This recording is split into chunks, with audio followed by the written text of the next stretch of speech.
just a quick recap of Ohio State this past Sunday. Obviously, that's a match that we felt like we could have won. Could have went either way. There was obviously a questionable call there that might have changed the outcome. It's early yet. You know, we're not too concerned about the final result of it. If I were to break it down weight class by weight class, I guess I would do it like this at 125. You know, we did a good job. Ty Mitch, I think, continues to get better. He beat a tough guy. He beat a guy that he's wrestled a lot in his lifetime, being two Ohio guys. And that's a tough thing to do sometimes, knowing each other so well. At 133, you know, Devin Carter wrestled the second-ranked guy in the nation, and the guy proved why he's so highly ranked. Logan Stieber is definitely the cream of the crop right now at 133. However, knowing Devin, Devin's going to do everything in his power to change that match between now and March at the NCAA tournament. Obviously, we've got to change some things. At 141, you know, I can't fault Zach Nybert's effort. Getting out there for the first time, weighing in, wrestling an hour later, he just didn't have the steam in the third period. And no matter how many wind sprints, no matter how much conditioning you do, if you don't get live mat time, it's tough to make that happen. He just got back on the mat like 3 days before that match, and obviously wanted to go. Did a great job for us for about 5 minutes, but unfortunately it's a 7-minute match. We feel really, really good about Zach Nybert and turning not only that match around, but turning a lot of things around. We get this guy used to being in the lineup every week. He's going to be really, really good. 149, great effort by Nick Bracetta. Obviously at the end we got injured. We lost the match kind of at the end because of that. You know, there's two great freshmen that went at it. If you watch that match, I think you see why we're so excited about Nick Bracetta. He did sprain his ankle pretty severely. High ankle sprains are really hard to heal. We're looking at 5 to 6 weeks. You never know with high ankle sprains. He might be good to go in 5 weeks. He might be really still sore in 5 weeks. So we'll play that as it goes along. We feel like we've got guys that can back him up and do the job until he potentially gets back in there. I know Nick's excited about wrestling. I think Nick sees that he can compete at the highest level in the nation right now at 149, and I'm sure that he wants to finish the deal this year. However, we're going to wait and see and see just how quick Nick heals up. At 157, great effort by Jesse Dong.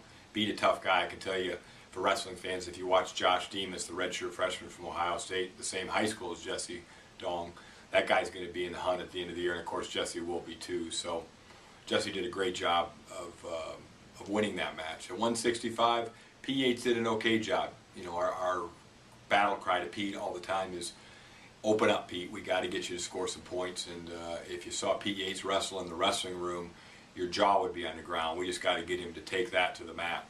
He's a little conservative yet, but he's definitely got some holds, and hopefully we can see those holds this weekend at UVA. At 184, 174 and 184, you know, both those matches we were, you know, the least experienced, the guy we were wrestling upperclassmen. I feel like we didn't have any solid scoring holds to win those matches, and that's what we've got to develop at 74 and 84. We've got to develop an offense. Chris Moon and John Dixon are super hard workers, two of the hardest working guys we've got. Both young guys kind of still, and they just got to get some offense to compete at that highest level. And those two guys are both from Ohio State, are pretty high level guys. At 197, obviously, probably the exciting match of the 10 for us. Nick Vetterline, you know, what a great story. Here's a kid that placed one time in high school, taking on New Jersey's finest, most decorated guy, 4-time state champ Andrew Campotano. And I think it just goes to show you, if you wrestle the whole time, good things happen. Nick got away, I think, in the second period with 2 seconds to go, and then got a takedown with 2 seconds or 4 seconds to go to win the match, and then ride him out at the very end in a wild scramble. And that's a testament to how hard Nick Vetterline works. And I think it's a good example for both sides. I think it shows the young guys that you got to wrestle the whole time, and it shows the guys a little bit older like Nick Vetterline that if you wrestle the whole time, good things happen no matter what the credential of the guy is on the other side of the mat. So great win for us. And obviously most disappointing is the fact that heavyweight we lost, not that we lost the match, but that we lost David Maroney for the season. David tore his ACL on what was a very questionable illegal hold that the referee missed. And there's no question, if you look at the rule book, the move that happened at that weight class wasn't the right move. It was illegal, but it is what it is.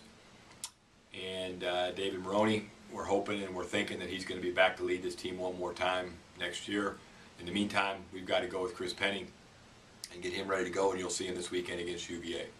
But I can't tell you how much we appreciate David Maroney, his efforts, and he just, I always say adversity does funny things to you. It either makes you tougher or makes you weaker, and I know what direction David Maroney always goes. So that's our Ohio State wrap-up. Hope to see you at UVA.